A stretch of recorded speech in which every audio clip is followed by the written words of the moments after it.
optik, kemudian losses, ada loss yang ada pada fiber optik atau rugi-rugi yang ada pada fiber optik, kemudian aplikasi fiber optik itu sendiri.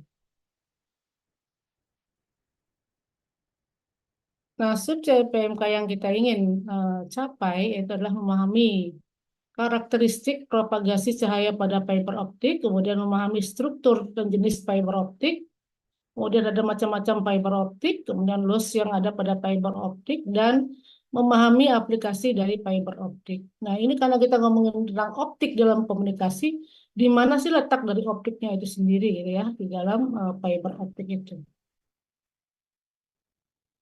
Nah, kalau kita berbicara tentang teknologi serat optik gitu ya. Nah, serat optik itu adalah kalau kita berbicara tentang komunikasi, nah apa yang kita komunikasikan sebenarnya ya? Yang kita komunikasikan itu adalah data atau informasi. Kayak gitu. Bukan. Nah, bagaimana proses dari informasi itu dari awal atau dari pengiriman sampai diterima oleh si penerima. Nah, itu adalah dalam proses bagaimana teknologi dari serat optik tersebut. Nah, teknologi serat optik gitu ya, komponen utamanya kita lihat adalah pertama adalah adanya sumber cahaya. Karena apa? Karena dalam komunikasi ini, dalam teknologi serat optik ini, yang akan mengantarkan informasi ataupun data itu adalah cahaya. Karena apa? Cahaya itu cepat lambatnya jauh lebih tinggi daripada kecepatan suara.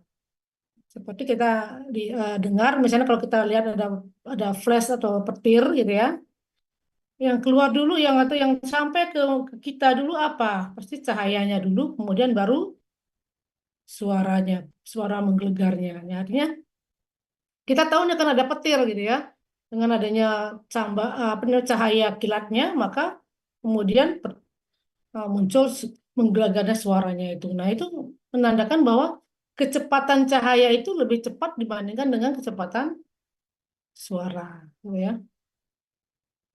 Nah, kemudian yang kedua itu adalah adanya media transmisi. Nah, itu media transmisinya apa? Tadi adalah fiber optik tadi. Fiber optik apa yang dipancarkan atau yang disalurkan adalah cahaya. Nah, cahaya itu sendiri tadi sumber cahaya itu bisa kita gunakan dari LED, bisa juga kita gunakan dengan laser misalnya itu ya. Nah, kemudian yang ketiga adalah komponennya adalah detektor yang mendeteksi. Artinya apa? Nanti data itu yang ditumpangkan di dalam cahaya itu adalah awalnya listrik yang kita rubah menjadi data dalam bentuk cahaya. Nah, cahaya inilah yang akan nanti di detektor atau detektor akan apa namanya akan mendeteksi gitu ya informasi apa yang dikirimkan seperti itu. Nah, apa sebenarnya serat optik itu sendiri? Nah, dia serat optik itu adalah berbahan murni gelas, jadi atau juga bisa dalam bentuk plastik gitu ya. Nah, tabung yang tadi yang apa namanya gelas ini, nah ini prinsipnya hampir sama dengan yang kemarin kita waktu penembakan laser gitu ya, laser. Tapi kalau ini kan kita gunakan dalam yang panjang gitu ya. Mungkin kalian kalau kalian pernah jalan di sering terjadi di jalan-jalan di tepi-tepi jalan raya jika ada galian itu ya. Galian itu ada berupa bisa PLN, bisa nah ada pemasangan fiber optik oleh misalnya ada Telkom gitu ya, atau Telkom atau ini yang untuk sekarang PLN pun bisa memasang fiber optik gitu ya. Nah itu. Jadi berbahan murni dari gelas gitu ya, bisa juga dari apa namanya plastik, kemudian membawa data pada jarak yang jauh gitu. Memiliki kecepatan sangat tinggi, dapat dibengkokkan atau dipuntir. Nah, hati-hatinya pada saat pembengkokan Kalau terjadi kesalahan, maka itu akan muncul losis-losis yang gitu ya. Puntiran juga, dalam puntiran atau dalam belitan juga, kalau salah melakukan kena tekanan dan lain bisa juga menghasilkan losis. Nah, di situ kan kita melihat. Nah, pertama adalah sumber-sumber cahaya ini. Sumber-sumber cahaya kalau kita lihat itu tadi sudah dijelaskan bahwa itu bisa dari LED, light emitting diode atau laser, gitu ya. Ini ada LED sama laser. Nah, mana yang lebih murah? Tentu yang lebih murah adalah LED, gini ya. Saya LED ini yang lebih murah dapat ya, kita aplikasikan. Tetapi kalau untuk yang data-data besar, perlu intensitas cahaya yang tinggi, kemudian energinya yang terkandung juga tinggi, itu kan berbeda. Kita pasti membutuhkan laser, gitu ya. Memang laser lebih mahal secara teknologi. Tetapi data yang kita bisa tumpangkan atau data pengiriman bisa dengan intensitas yang tinggi atau bisa datanya data yang kapasitas besar, gitu ya. Nah, tadi kita lihat pada input gitu ya.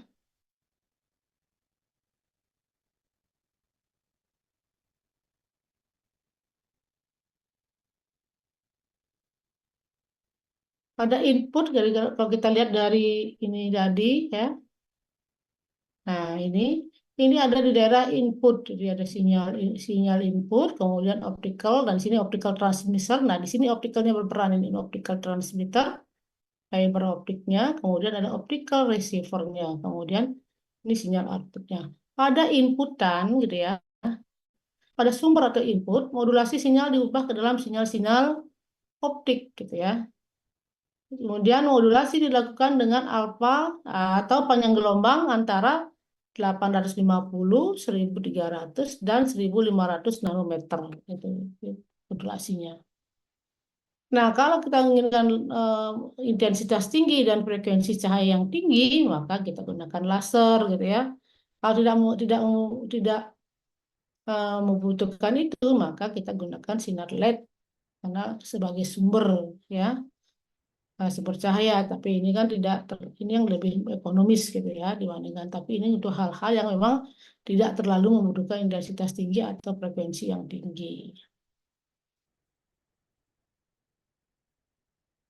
Nah, selanjutnya kalau kita lihat karakteristik dan bagaimana ada karakteristik dan propagasi dari cahaya fiber optik gitu ya. Nah, karena ini adalah cahaya, tentu akan mengikuti sifat-sifat dari cahaya, ya. Tentu mengikuti sifat-sifat dari cahaya. Apa saja yang ada sifat cahaya itu, ya kita lihat ada perambatan. Jadi cahaya itu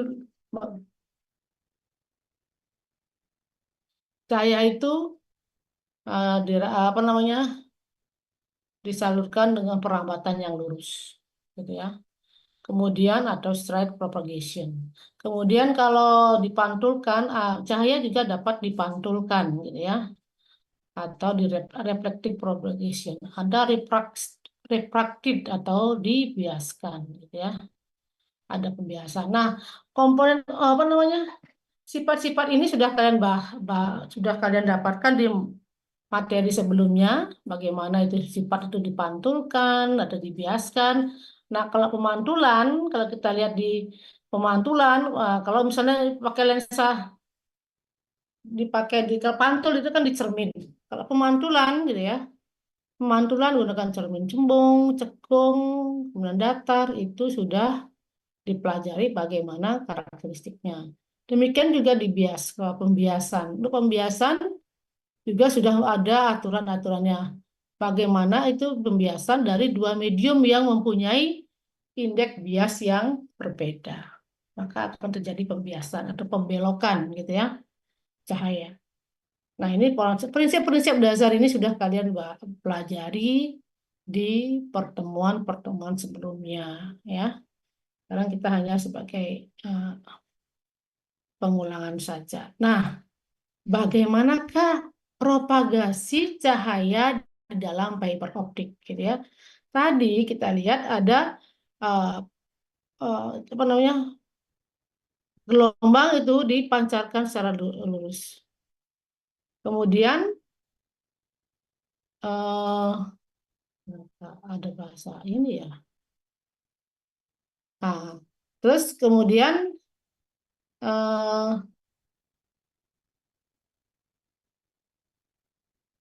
jadi mengganggu ini apa namanya, ada terjemahan ini ya saya kok bisa keluar ini.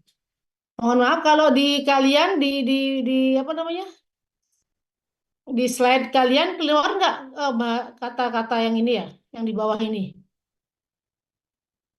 Keluar Ibu. keluar ya? Keluar Ibu. Iya Kenapa Bu. ya itu ya? Apa yang kepencet tadi kok bisa diterjemahkan dalam bahasa apa ini? Oke. Nah, ini jadi kalau kita lihat tadi propagasi cahaya dalam fiber optik itu akan kelihatan seperti kita sudah tiga tadi bentuknya ya.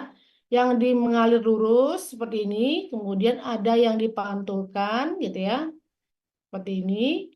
Kemudian ada yang dibiaskan. Nah, kenapa ini terjadi? Kita lihat dulu struktur dari fiber optik sendiri ya. Fiber optik mungkin akan lihat oh, nanti saja. Kita lihat ini saja nanti itu di bawah lebih detail lagi. Nah, kita akan lihat di sini. Ini adalah kalau kita lihat ini adalah nanti ada apa namanya, fiber optiknya, gitu ya, yang dari gelas. Kemudian di sebelahnya ada namanya cladding. Jadi ini core-nya ini, intinya adalah ini, yang fiber optiknya sendiri. Kemudian di selubungnya fiber optik ada cladding, ada ya, di selimutnya gitu ya. Nanti ada bagian luarnya lagi satu. Nah, antara core ini, yaitu yang fiber optik tadi yang dari gelas, kemudian ada cladding itu mempunyai eh, indeks bias yang berbeda. Ya.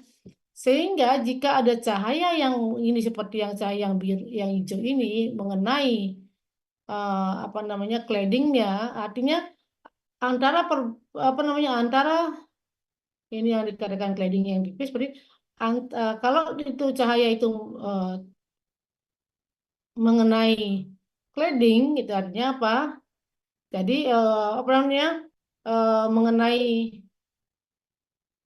di cladding ini, maka di ini ya, jika cahaya itu adalah kena di ujung atau di pinggir dari pertemuan antara core dengan cladding. Nah, itu sehingga core-nya mempunyai apa namanya, indeks bias tersendiri, cladding-nya mempunyai ini, core mempunyai indeks bias N1 dan cladding mempunyai cladding mempunyai indeks bias N2 ya.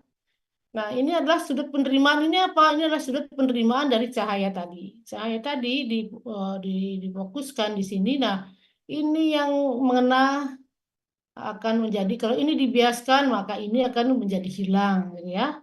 Kemudian ini dipantulkan, kemudian ini diteruskan merambat lurus begitu. Nah, ini adalah rambatan lurus, ini adalah bagaimana itu prinsip dari cermin itu adalah dipantulkan. Kenapa ini? Nah, ini adalah di mana fiber optik ini, selimutnya ini adalah atau bukan fiber optik sendiri ya, terbuat, kalau kita lihat pipanya terbuat dari cermin atau kaca sehingga ini bisa memantulkan cahaya. Nah, kita lihat ke dalam cermin datar gitu ya, bagaimana sudut datang dan sudut refleksi itu adalah sama ya. Nah, kemudian yang ketiga ini adalah adanya pembiasan. Artinya apa? Jika suatu cahaya mengalir dari satu media ke media yang lain yang mempunyai yang berbeda dengan indeks bias yang berbeda, maka ini akan mengikuti persamaan Snell. Ya, seperti itu. Jadi cahaya akan ada terjadi, kalau ini cahaya datang, nanti cahaya ini yang di cahaya pembiasan akan dibengkokkan, seolah-olah itu terpatah atau bengkok. Ya, tidak seperti ini yang lurus seperti ini ya. Nah itu. Dan ini pun sudah kalian pelajari sebelumnya. Nah selanjutnya kalau ini tentang indeks bias cahaya. Nah tadi ya. Kalau kita berada di dalam media yang berbeda indeks biasnya, maka apa namanya cahaya akan dibengkokkan, gitu ya. Berapa besarnya indeks biasnya atau berapa kecepatan eh, cahaya apa namanya kecepatan rambatnya, gitu ya. Maka di dalam material sama dengan kecepatan rambatnya di dalam vakum ya atau ruang hampa dibagi dengan indeks biasnya. Atau kalau kita bicara tentang indeks bias gitu ya, maka kecepatan di dalam ruang hampa dibagi dengan kecepatan di dalam material. Hampat cahaya di dalam material seperti itu. Ini sudah juga dipelajari sebelumnya gitu ya. Saya mengulang saja karena ini digunakan di dalam eh, optik untuk komunikasi. Nah, tadi saya sudah jelaskan bahwa jika sebuah eh, cahaya melewati dua buah medium yang berbeda gitu ya. Misalnya ini Q1 ya, theta 1 adalah sudut datang, maka sudut biasnya adalah Q2. Bagaimana hubungan dengan antara indeks bias di medium satu dengan indeks bias di medium 2? Jadi, perbandingan antara indeks bias di medium satu dengan medium 2 akan sama dengan sinus dari sudut di medium 2 dibagi dengan sinus dari sudut di medium 1. Gitu ya. Sudut datang dan sudut bias gitu ya. Jadi gini ada sudut datangnya adalah Q1, sudut biasnya adalah Q2. Ya. Dengan sudut kritis adalah pada saat sama dengan 90. Karena kritisnya apa? Kalau kita alirkan di sini, maka dia akan mengalir. Nah, mode perambatan cahaya tadi ya. Jadi cahaya dapat merambat. Nah, mode berdasarkan perambatan cahaya. Jadi mode dalam fiber optik gitu ada beberapa mode gitu ya. Di mana didasarkan atas cahaya merambat melalui jumlah lintasan yang berbeda. Lintasan inilah yang menyebabkan adanya mode-mode dalam perambatan cahaya. Lintasan cahaya berbeda disebut dengan mode dari serat optik. Jadi ukuran diameter core menentukan jumlah mode yang ada dalam serat optik, gitu ya. Nah, serat optik yang memiliki lebih dari satu mode disebut dengan serat optik multimode, ya, atau multimode, gitu ya. Serat optik yang hanya satu mode saja disebut dengan serat optik single mode. Ya, serat optik single mode memiliki ukuran core yang lebih kecil gitu ya. Kenapa kecil sekali? Jadi kita kan kalau kecil gitu ya eh, diameternya tentu apa informasi yang disampaikan juga kapasitasnya kecil. Nah itu adalah media media pembelajaran gitu ya. Sorry, media transmisi, mohon maaf karena jadi media serat optik menggantikan. Nah, ini sebagai media transmisi di sini adalah serat optik itu akan menggantikan kabel tembaga. Kalau kita selama ini misalnya menggunakan kalau apa namanya telepon, kemudian kalau eh, sebelum ada serat optik maka yang digunakan adalah kabel kabel tembaga gitu ya. Di mana di situ ditumpangkan energi listrik yang ditumpangkan di dalam jadi data yang ditumpangkan di dalam energi listrik yang mengalir di kabel tembaga. Nah, dengan adanya serat optik, maka itu akan menggantikan kabel tembaga. Jadi yang digunakan lagi bukan kabel lagi, gitu ya, di serat optik itu, tapi sudah memang apa namanya optik, gitu ya, udah apa namanya fiberglass ya, fiberglass, apa namanya fiber optik di mana eh, tabungnya itu sudah dalam bentuk gelas, gitu ya, atau bisa juga dengan plastik. Cahaya digunakan sebagai pembawa informasi. Nah, kalau dulu, kalau masih pakai kabel tembaga adalah listrik yang udah ditumpangkan di sana di informasinya, seperti itu ya. Nah, eh, selanjutnya dapat membawa kecepatan data yang sangat tinggi. Nah, jadi sebagai media transmisi, fiber optik itu bisa membawa kecepatan data sangat tinggi. Nah, sehingga sekarang hampir real time kalau kita ngomong langsung kedengaran sampai di situ ya. Sejarah sejauh apapun jaraknya kalau kita lihat, nah itu masih bisa kita kedengar. Seolah-olah orangnya ada di depan kita gitu ya, diskusi. Nah, itu adalah data yang sangat cepat dan dalam apa namanya kapasitas yang besar gitu bisa. Seperti sekarang di internet itu misalnya kalau kita download dengan kondisi apa namanya eh, dalam kapasitas yang besar gitu, kita bisa cepat gitu ya. Kecepatan internetnya sudah tinggi gitu. Nah, jadi kalau secara fisik serat optik gitu ya, dia akan akan apa ada dua ini ya adalah indeks bias dari bahan. Jadi rasio kecepatan cahaya dalam ruang hampa udara terhadap kecepatan dalam media. Jadi ini indeks bias bahan itu bagaimana gitu ya. Jangan sampai yang bisa membiaskan. Jadi antara eh, inti dengan clampingnya jangan sampai ada perbedaan yang sangat tinggi. Nanti itu akan bisa mengakibatkan pembiasan gitu ya. Nah, bias cahaya, cahaya terakhir yang datang sebagai perlambatan cahaya dari satu media ke media lainnya, itu adalah bias cahaya. Nah, ya. Kemudian indeks bias atau nilai standar. Nah, ini ada beberapa indeks bias dari ruang hampa atau vakum itu sudah nilainya ada satu, udara lebih dari satu, gitu ya. Alkohol, ruang ruang hampa dengan udara itu sedikit berbeda, gitu ya. 0,00029 gitu ya, kecil sekali. Nah, ada media itu bisa yang cair berupa cairan atau bisa berupa padatan. Nah, ini ada beberapa media seperti udara gitu ya, seperti alkohol, cairan, kemudian eh, larutan gula dan air itu adalah larutan, kemudian ada intan, gelas, es, garam itu padatan gitu ya. Ini eh, dari besarnya indeks bias masing-masing eh, medium gitu ya. Nah, terkait tadi serat optik dapat dibengkokkan atau dibelokkan, nah kita akan lihat seperti ini kita lihat. Nah, ini kan dari ini ada media apa namanya eh, transmitter atau pengiriman dari cahaya tadi ya.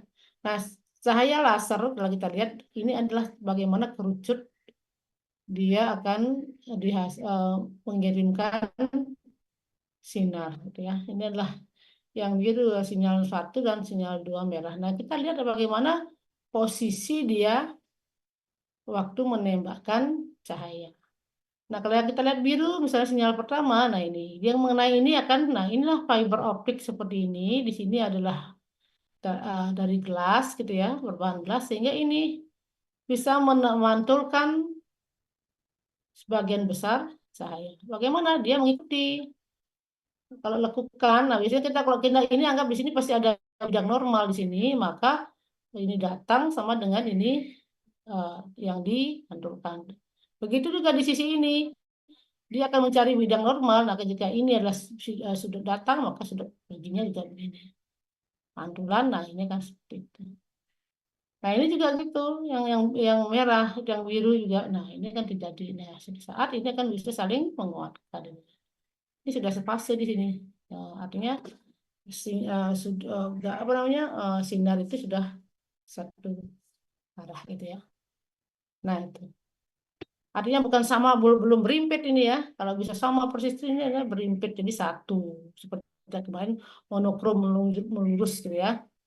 Nah, ini masih perpaduan ini. Nah, selanjutnya adalah kondisi penyambungan atau konektor fiber optik. Kalau penyambungan atau konektor fiber optik artinya gini. Karena kita dalam membuat fiber optik sendiri itu panjangnya pasti terbatas. Ya. Kan nggak mungkin ada panjang sekali, bagaimana nanti membawanya gitu ya dalam dalam ininya, mobilitasnya untuk ke daerah yang untuk dipasang gitu. Nah, tentunya batasannya ada panjang yang maksimal berapa gitu ya. Nah, jika Pak saluran itu panjang, lebih panjang dari yang kabel itu kan kita melakukan penyambungan. Jadi eh, itu penyambungan itu memerlukan akurasi yang tinggi.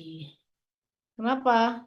Karena akan muncul banyak rugi-rugi sinyal di sini, di situ. Jadi untuk menghubungkan ke perangkat itu juga memakai teknologi yang apa namanya, yang cukup tinggi gitu ya. Nah, kemudian penerima optikal. Nah, tadi ada pengirim, ada penerima. Penerima optikal ini apa syaratnya? Dia harus sangat sensitif. Artinya apa? Karena tadi optikal apa namanya? Setelah itu data itu dikirimkan, nah maka itu nanti ada penerimanya. Nah, penerima optikal itu yang akan menerima, mengubah dari cahaya nanti akan menjadi energi listrik atau dalam bentuk informasi-informasi gitu ya. Cukup mampu membawa menguatkan sinyal dalam skala daya kecil. Kemudian bisa menggunakan komponen fotodioda atau fototransistor sebagai pendeteksi atau detektor gitu ya. Mampu menghasilkan photocurrent gitu. Nah, itu apa namanya? eh, s- eh, sifat yang harus dimiliki oleh optik penerima. Apa keuntungan serat optik? Kalau kita lihat itu ya, dapat membawa banyak informasi, kecepatan data tinggi, transmisi jarak jauh melebihi transmisi kabel koaksial tadi ya, jauh lebih tinggi dan lebih jauh jangkauannya dibandingkan dengan kita menggunakan kabel koaksial. Kebal terhadap draw elektromagnetik. Nah, kalau kita sudah menggunakan fiber optik gitu ya, fiber itu optik dari gelas itu sangat suhu tidak terlalu berpengaruh. Kemudian eh, hujan tidak dipengaruhi oleh hujan. Nah, itu ya. Kemudian yang satu lagi tadi adalah apa namanya? Tidak dipengaruhi oleh elektromagnetik. Nah, jadi kalaupun di situ ada gelombang elektromagnetik, data-data atau sumber cahaya yang dipantulkan itu tidak akan terganggu oleh elektromagnetik, ya. Karena dia bukan berasal dari misalnya logam. Jadi kalau logam kan sangat dipengaruhi oleh gelombang elektromagnetik. Nah, kemudian ini adalah untuk mengarahkan pada cahaya. Nah, cahaya adalah sumber gitu ya. Yang apa namanya, energi yang akan ditumpangkan data-data itu di dalam cahaya itu. Tidak berdampak oleh lingkungan atmosfer. Jadi tidak berdampak pada lingkungan atmosfer sekitar ya. Jadi walaupun kita gunakan serat optik, ya kita nggak mungkin kita, karena kenapa nggak sampai berdampak pada lingkungan atmosfer, karena dia itu di dalam data itu ada di dalam tabung tadi ya, tabung serat optik tadi atau serat optik tadi, sehingga cahayanya ada di situ saja gitu ya. Kecuali kalau memang itu misalnya dia apa namanya pecah dan lain sebagainya, bisa terjadi kebocoran.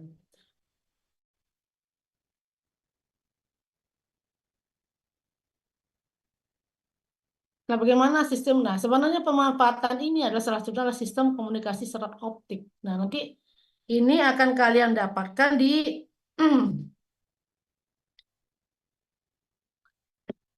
kalau yang ini kita kalian dapatkan bagi nanti yang eh, telekomunikasi gitu ya. Nah, nanti akan mendapatkan materi ini lebih detail. Nah, secara blok kalau kita lihat bloknya ini adalah tadi sumber informasi, kemudian di transmitter, ya, dikirim ke transmitter gitu ya. Kemudian dibawa ke sumber optik. Nah, dari sinilah muncul cahaya tadi. Jadi cahaya ini, jadi sumber informasinya sudah dikembangkan di cahaya. Bagaimana bentuknya? Nah, dalam bentuk misalnya 1010 gitu ya. Kemudian nah, nah, fiber optik, dari mana fiber optik ini adalah media untuk menyalurkan dari informasi yang disimpangkan di cahaya. Nah, kemudian di sini di detektor optik ada bagian detektor optik yang akan mendeteksi secara optik, kemudian dikirim dikirim ke penerima. Nah, oleh penerima baru lanjutkan ke tujuan. Itu. Apa sih data yang dikirim? Kepada siapa data itu dikirim? Nah, itu diberikan oleh receiver. Ini adalah sumber informasi tadi. Kemudian ada modulator, ada sumber pembawa, kemudian ada channel, coupler ya. Kemudian ada penguat, optik, dikuatkan dulu sinar cahayanya. Kita butuh seperti laser itu, kita butuh penguatan ya. Berapa kita mau menguatkan sehingga ini kekuatan pancarnya ya. Kecepatan akan mempengaruhi juga dipengaruhi oleh penguatan optik itu. Repeater artinya terus diulang-ulang, dikuatkan, dikuatkan, dikuatkan sampai kita menemukan energi yang pas untuk melepas cahaya itu.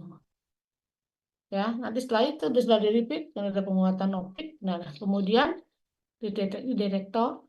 dideteksi oleh detektor, kemudian penguat, kemudian pemrosesan, kemudian informasi diterima. Itu terjadi ini prosesnya di pemancar, transmitter, ini di receiver atau penerima. Seperti ini. Nah, mungkin sama dengan kayak gini kalau kita lihat bagaimana sinyal input masuk ke transmitter, ada drive circuit gitu ya, ini masuk sumber-sumber cahaya dari sumber cahaya ini, nah, ya, kemudian menyambung di coupler, di coupler itu adalah coupling gitu ya, penghubung gitu ya. Nah ini yang satu ke perangkat lain bisa kita manfaatkan, yang satu kita masukkan ke optical XC, kemudian ke elektronik, kemudian ke optical TK ya, optical TX, TY gitu ya. Kemudian melalui optical amplifier ditingkatkan lagi, kemudian ada detektor cahaya. Detektor cahaya dikuatkan maka diproses, akhirnya baru sinyal output berupa listrik kembali gitu ya. Ini sinyal listrik kemudian dirubah menjadi cahaya, nanti cahaya kemudian dirubah menjadi listrik kembali. Di situ datanya diambil dari yang ditumpangkan di dalam data listrik itu.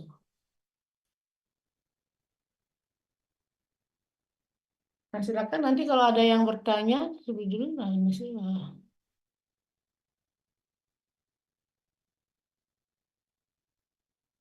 Nah, ini siapa yang Ihan? Nah, silakan nanti yang ini ya. Yang absen, tetap absen. Saya sudah diingatkan tadi ya. Nah, struktur serat optik sendiri, kita lihat ya. Tadi sudah kita singgung tadi. Ada inti gitu ya. Inti itu adalah serat optiknya sendiri. Ini adalah tempat cahaya merambat gitu ya di sini. Kemudian di luar dari inti ada cladding, yaitu lapisan. Nah, lapisan ini akan mempunyai indeks bias yang berbeda. Nanti apakah dari bentuknya, kita akan lihat dari struktur serat optiknya.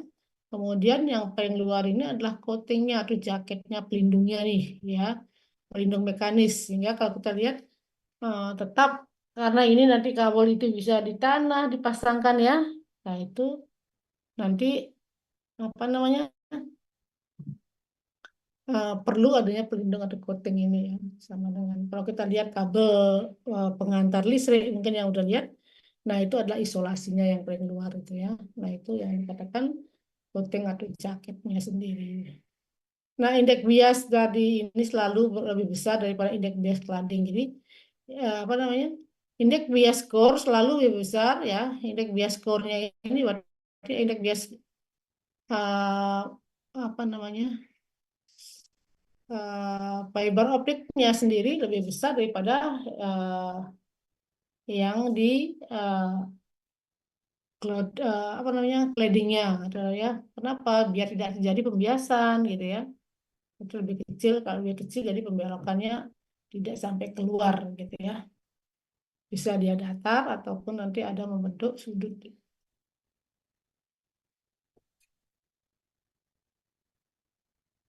Nah, tadi inti, kita bedah satu-satu.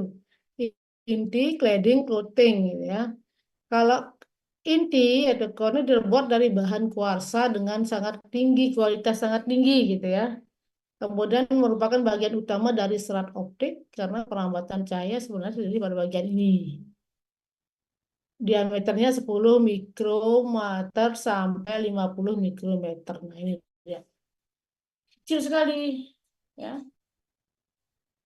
Kemudian claddingnya terbuat dari bahan gelas dengan indeks bias lebih kecil dari intinya. Terus merupakan selubung dari core-nya. Hubungan indeks biasnya akan mempengaruhi perlambatan pada core-nya. Nah, sangat mempengaruhi sudut kritis gitu ya. Nah, yang ketiga adalah coating. Coating itu terbuat dari plastik, melindungi serat optik dari kerusakan gitu ya. Bisa PE, PEC gitu ya. Sama dengan seperti isolasi dari kabel pengantar listrik.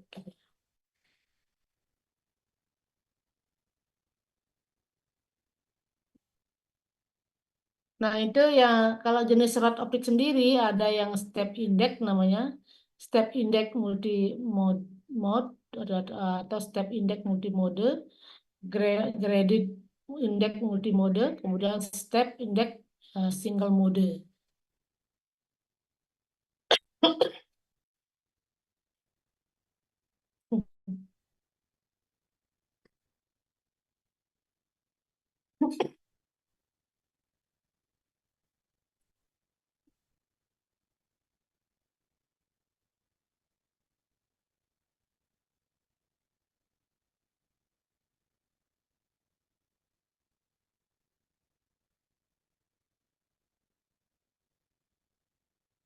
So, ini, coba ininya dulu. Nah, ini ada tiga jenis serat optiknya.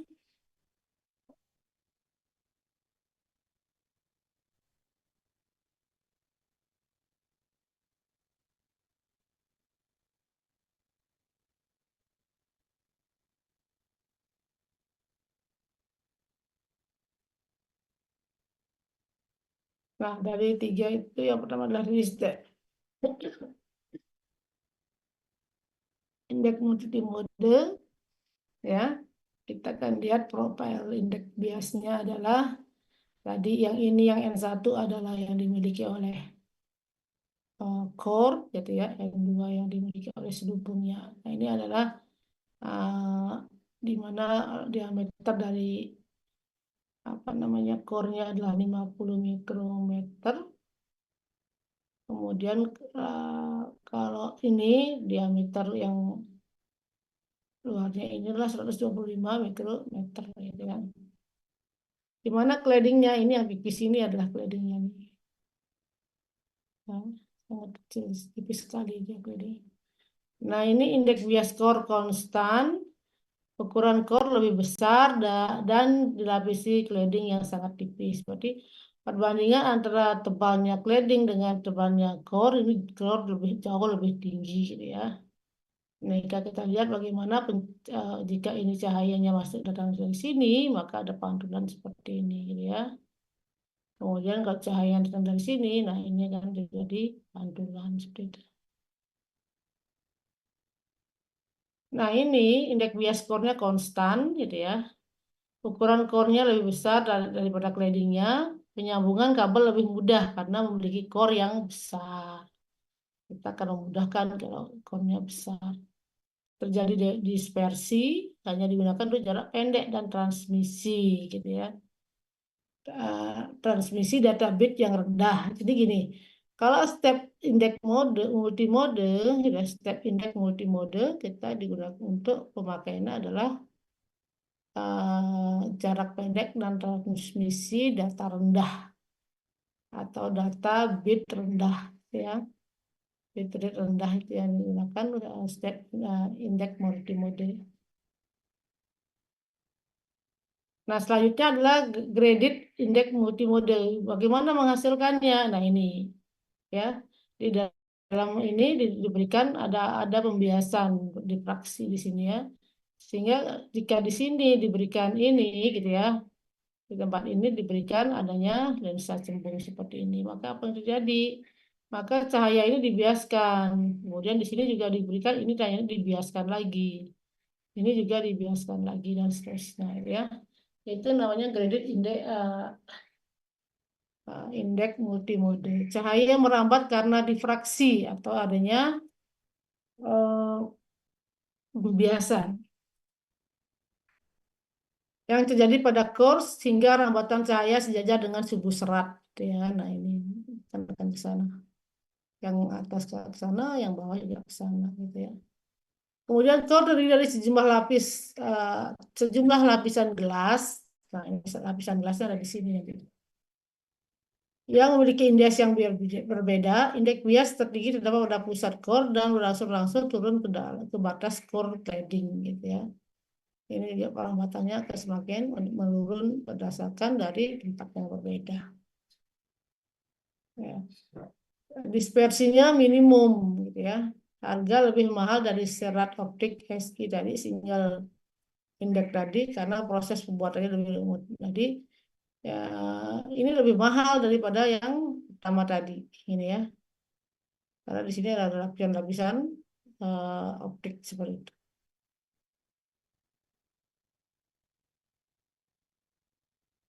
Nah, selanjutnya adalah step index single mode, gitu ya. Seperti ini. Ini sangat perbandingan antara celah ini adalah apa namanya diameter serat optik dibandingkan dengan claddingnya jauh lebih besar claddingnya gitu ya. Gitu. Jadi diameter core-nya sangat kecil dibandingkan dengan ukuran claddingnya.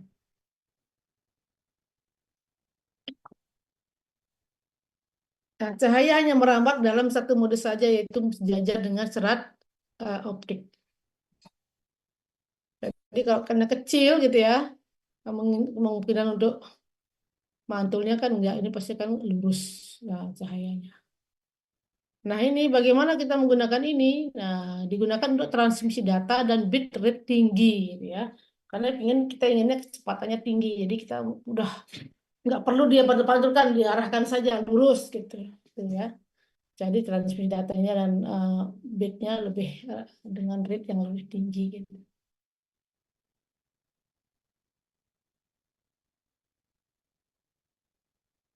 Nah, jenis dan macam kabel gitu ya. Nah, kalau jenis dan macam kabel, kita ada dua macam kabel yang digunakan, yaitu adalah jenis pipa longgar, ya, atau loose tube, gitu ya. Ada bilang loose tube, ya. Kemudian,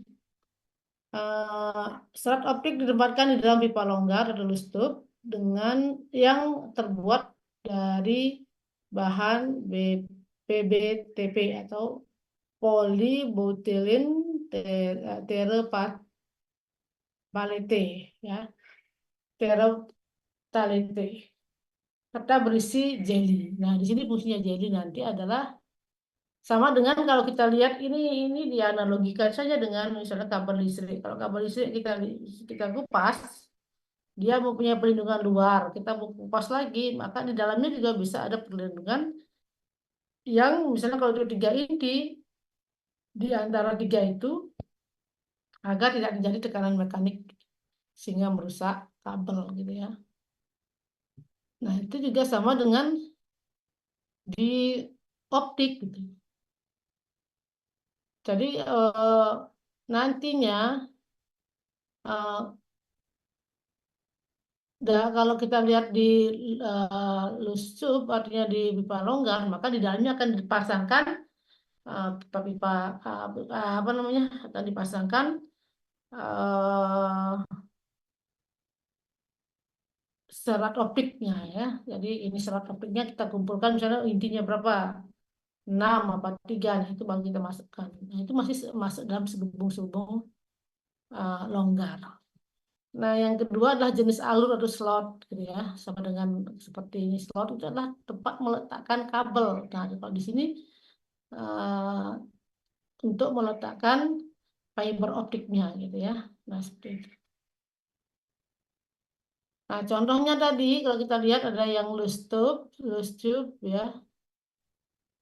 Ini kan ada penampang kabel optik jenis loose tube. Jadi ya, di sini ada jenisnya dua intinya ya. Ada dua inti, ini ada empat, ada enam, ada 12 gitu ya.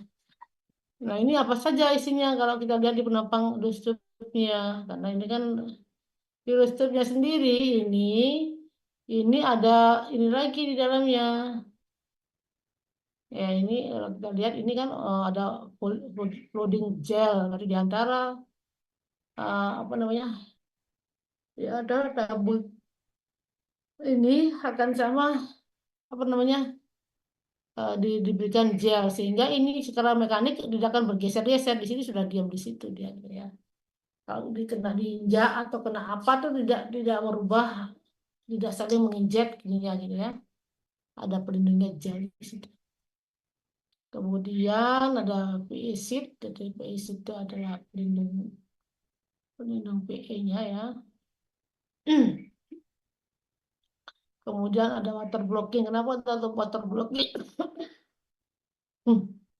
Ya menghindari adanya air yang masuk seperti itu ya. Nah ini kita lihat. Nah ini juga bagian seperti apa namanya loose tube sendiri. Ini ada tube-tube loose ya. Loose tube ada ini ada 6. Berarti di dalam satu ini akan ada banyak fiber optik ya. Seperti itu.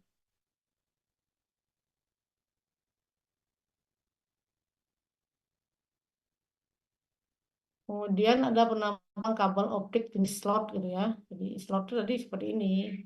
Di mana slot-slot ini kalau kita lihat di mesin-mesin, ini adalah tempat gulungan kabel ya. Sehingga, nah setelah ini dimasukkan di slot itu berarti akan muncul begini tampang slot ini ya. Ini adalah tampang itu.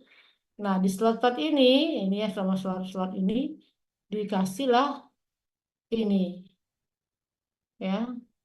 Nanti ini dimasukkan ke dalam sini sehingga itu akan menjadi kabel optik jenis slot gitu ya.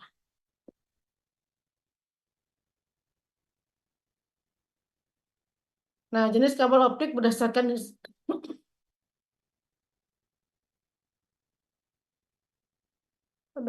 instalasi ada kabel dak, kabel tanah tanam langsung, ada kabel atas tanah, ada kabel rumah gitu ya.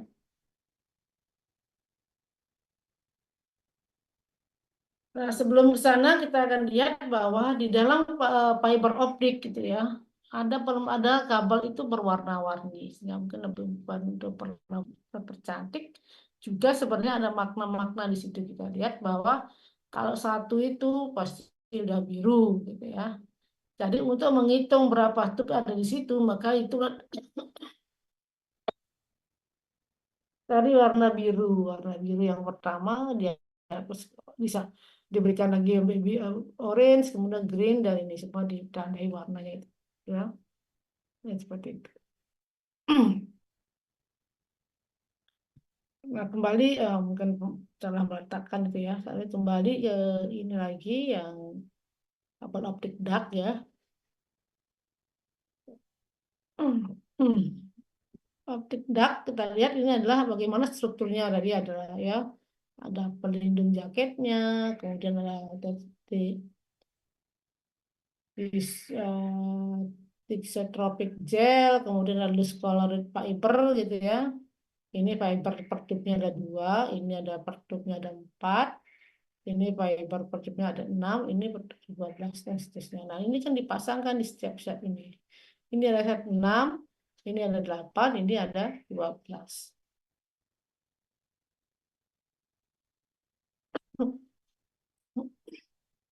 Nah,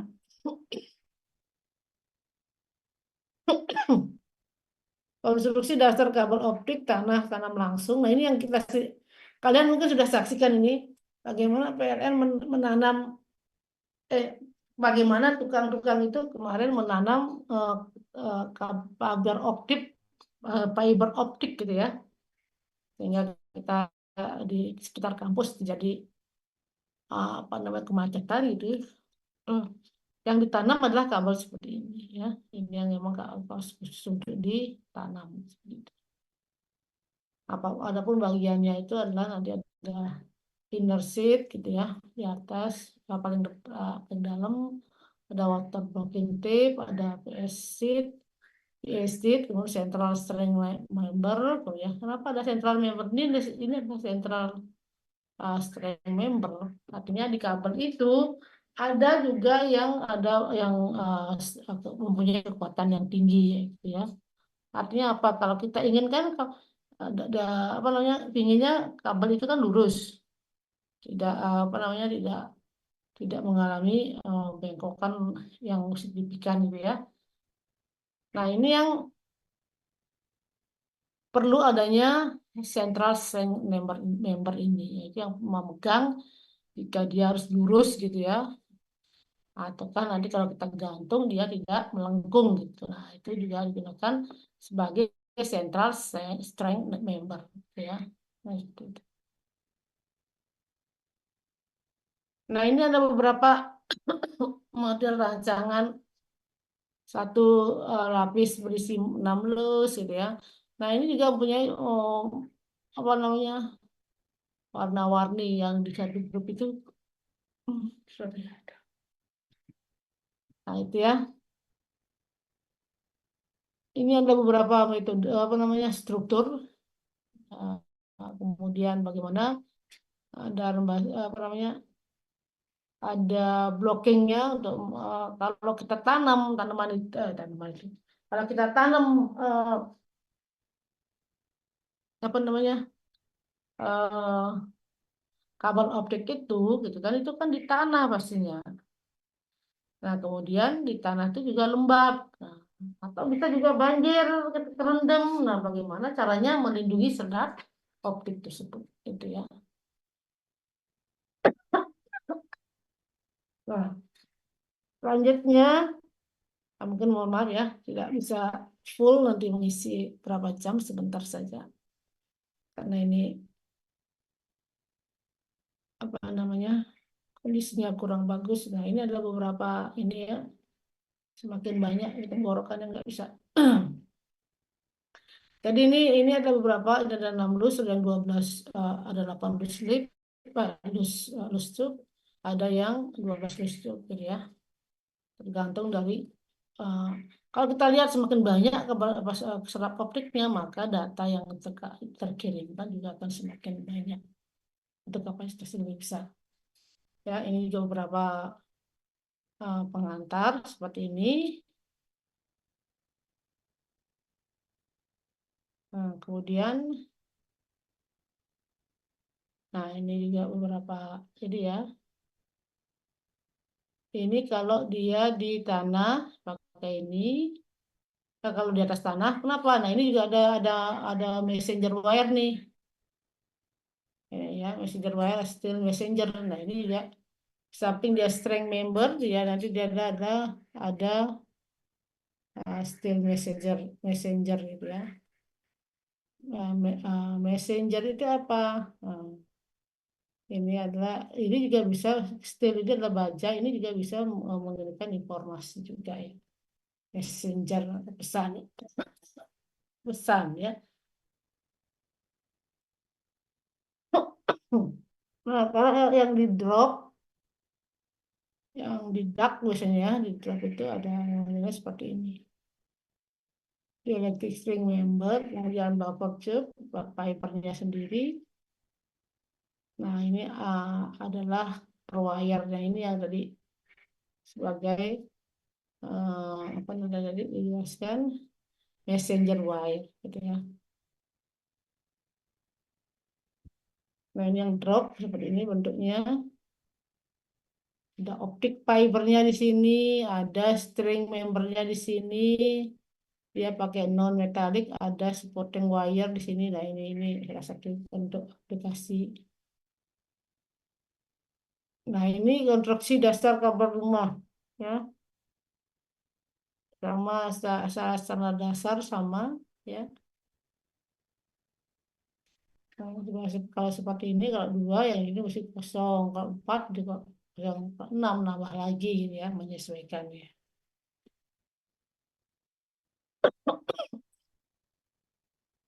Nah, apa fungsi dan bagian-bagian kabel optik jenis loose stub itu? Loose stub tabung longgar yang terbuat dari bahan BPTP, ya, yang berisi tiksotropik, gel, dan serat optik di kemudian ditempatkan dalam. Kemudian konstruksi loose stub berbentuk longgar mempunyai tujuan agar serat optik dapat bergerak bebas, tidak langsung mengalami tekanan dan gesekan yang dapat merusak serat optik itu sendiri. Ya, disotropik itu sebagai jadi di dalamnya ada jelly tadi, kemudian ada HDPE-nya, ya, jenis untuk kulit serat optik gitu ya. Nah, tentunya kalau di kulitnya sama dengan kalau kulit kita itu ada yang paling keras mampu melindungi bagian dalamnya gitu ya. Jadi dia yang akan apa namanya melindungi eh, secara keseluruhan gitu ya. Kemudian aluminium tape atau lapisan aluminium diletakkan di antara dua kulit kepala, kulit kabel dan water blocking itu ada aluminium gel. Dia akan mengurangi sebagai konduktivitas elektrik melindungi kabel pengaruh mekanis gitu ya. Ada coding gel. Nah, tadi gel yang ada di sela-selanya itu dia. Kemudian PESIT central strength gitu ya, bagian dari penguat yang terletak di tengah-tengah kabel optik ini, penguat aja nih. Kemudian dapat bisa pilih baja atau korstil gitu ya. Kemudian ada gelas plastik bukan satu instalasi. Ada peripheral strain element dan seterusnya. Nah, ini fungsi-fungsi dari kabel optik sendiri yang jenis slot ini adalah kulit kabel, alur, kemudian ada central string member itu ya. Itu fungsi utamanya, saya agak cepat sedikit ya.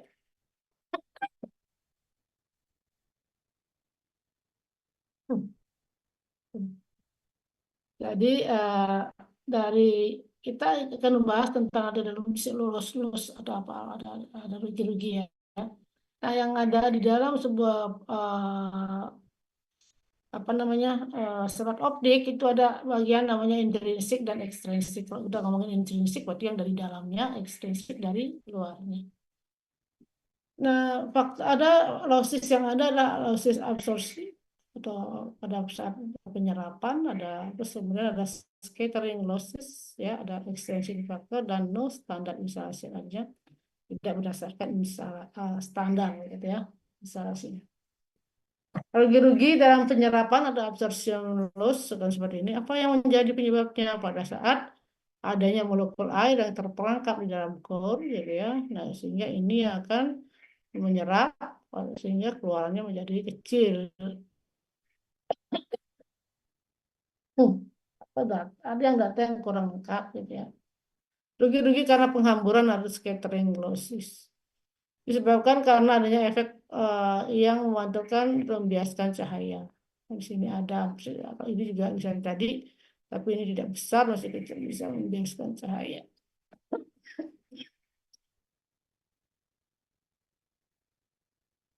Nah, ada penghamburan atau scattering. Nah, kalau terjadi apa? Oh, saya nih. Ini jadi penghamburan bisa ini ya. Kalau kita lihat pergerakan elektron itu, kita lihat ini akan menghambur gitu ya. Ada yang sering melemahkan, itu yang menguatkan gitu. Nah, itu kemudian rugi-rugi karena penghamburan ya dikarenakan microbending artinya ada pembengkakan kecil gitu ya. Nah ini kalau pembengkakan kecil kan seolah-olah bukan cermin datar lagi, tapi cermin cebong gitu misalnya ya. Atau cermin cebong gitu ya. Ada cermin cebong atau cermin cekung ini yang akan merubah, bisa terjadi pembiasan ataupun pembelokan seperti ini. Ini udah hilang data ini, juga hilang datanya gitu ya. Udah. Ini juga karena penghamburan, penghamburan disebutkan karena adanya variasi indikor atau inti ini tidak sama gitu ya, sehingga ini juga menyebabkan adanya biasa ada pembantulan gitu ya. Nah, kalau bicara instalasi kita lihat ini adalah bagaimana daya dikirim gitu ya. Nah, itu kalau daya dikirim apa yang terjadi yang harus, kalau cahaya ini maka dia akan keluar, akan memantul balik. Kalau ini misalnya cahaya diberikan di sini, nah karena di sini tidak mulus, jadi karena ada kerusakan itu ya, maka ini akan memantulkan sebagian, yang di sini akan ada yang dibiaskan. Begitu akhirnya pantulan itu sampai dilewati di sini ya. Nah di sini ada lekukan. Nah ini juga akan bervariasi. Jika terjadi yang kesalahan seperti ini akan ada keluar. Ini rugi-rugi yang muncul. Kita lihat dayanya lebih besar, kalau hasilnya adalah lebih kecil karena ada losses di sini di dalamnya.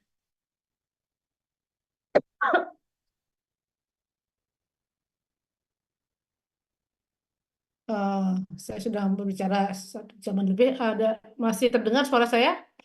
Jangan-jangan kalian tidur nanti nggak dengar. Bu, Sibuk, masih sibuk. Terdengar, Bu. Iya. Nggak bisa full ya. Tenggorokan udah sangat ini nih, sangat berat. Jadi ini instalasinya. Ini adalah karakteristik. Silakan nanti saya akan bagikan saja ya. Saya akan bagikan saja, tidak nanti di list, kalian lihat ini. Silakan nanti dipelajarin, sambil dibaca gitu ya. Bagaimana karakteristik dari serat optik gitu, yang bagus itu bagaimana gitu ya.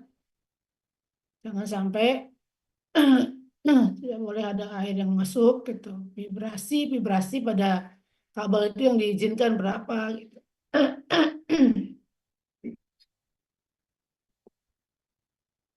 Bagaimana aplikasinya di telekomunikasi? Nah ini ya, fiber optik itu adalah data berkecepatan tinggi, transmisinya jarak jauh gitu ya.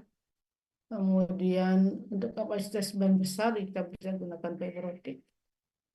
Seperti misalnya kalau video streaming itu kan perlu data yang besar tuh. Terus telekonferensi sama data center gitu ya. Nah, kemudian ada imunitas terhadap gangguan elektromagnetik. Nah, jadi ini lebih imunitasnya tinggi ya, tidak mudah terganggu oleh adanya gelombang elektromagnetik. Ya,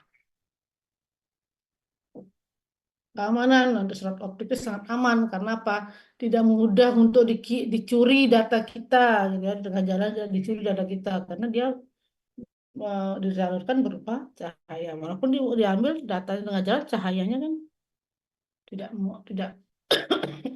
tidak, data itu tidak bocor gitu ya, tidak sampai, walaupun keluar itu ada data yang hilang missing, tapi nggak ada, bisa tidak ditangkap oleh dia. Kalau dia karena butuh ada uh, receiver dan penerima apa namanya, transducernya, ada receivernya, walaupun di tengah jalan di lubang maka receivernya harus ada gitu ya. Kemudian yang keenam adalah komunikasi satelit kabel dan kabel. Nah itu ya, itu aplikasinya. Kemudian menggunakan teknologi 5G, ini juga menggunakan fiber optik, maka sebagian besar wilayah kita sudah yang udah 5G gitu ya. Belum belum ada yang lebih dah besar, ada sebagian kecil yang sudah 5G, yang kita pada umumnya masih 4G gitu ya. Kalau misalnya di telekomunikasi di provider yang kita gunakan saat ini misalnya ya, yang ada di Indonesia.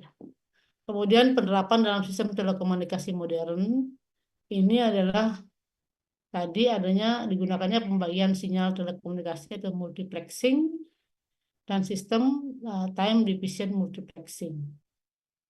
Memungkinkan pengiriman banyak sinyal pada satu saluran yang sama. Nanti ini yang lebih pada aplikasi modern bagaimana modulasi itu dilakukan, gitu ya, atau multiplexing itu dilakukan di dalam pengiriman satu saluran. Jadi kita bisa di satu saluran itu kita tumpangkan lebih banyak lagi data. Nah, itu yang sehingga tidak memerlukan kabel yang lebih besar lagi atau fiber optik yang lebih besar gitu ya.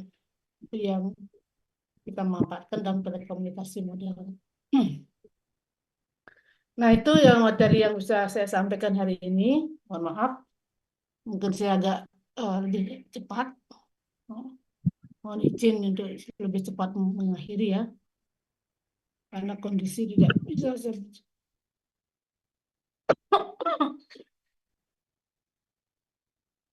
Baik, sebelum saya akhiri, mungkin dari penjelasan tadi ada yang ditanyakan, silakan.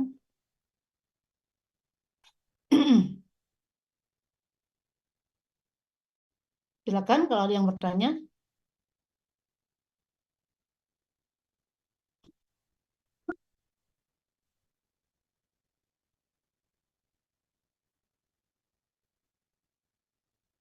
Nah, untuk hari ini tidak ada tugas ya.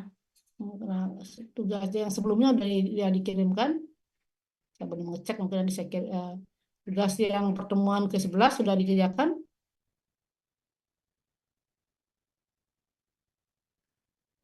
Sudah? Sudah, Ibu. Sudah Bu, sudah dikerjakan Bu. Sudah dikirim ya? Sudah dikerjakan, Bu. Oke. Baik, ada yang ditanyakan dulu?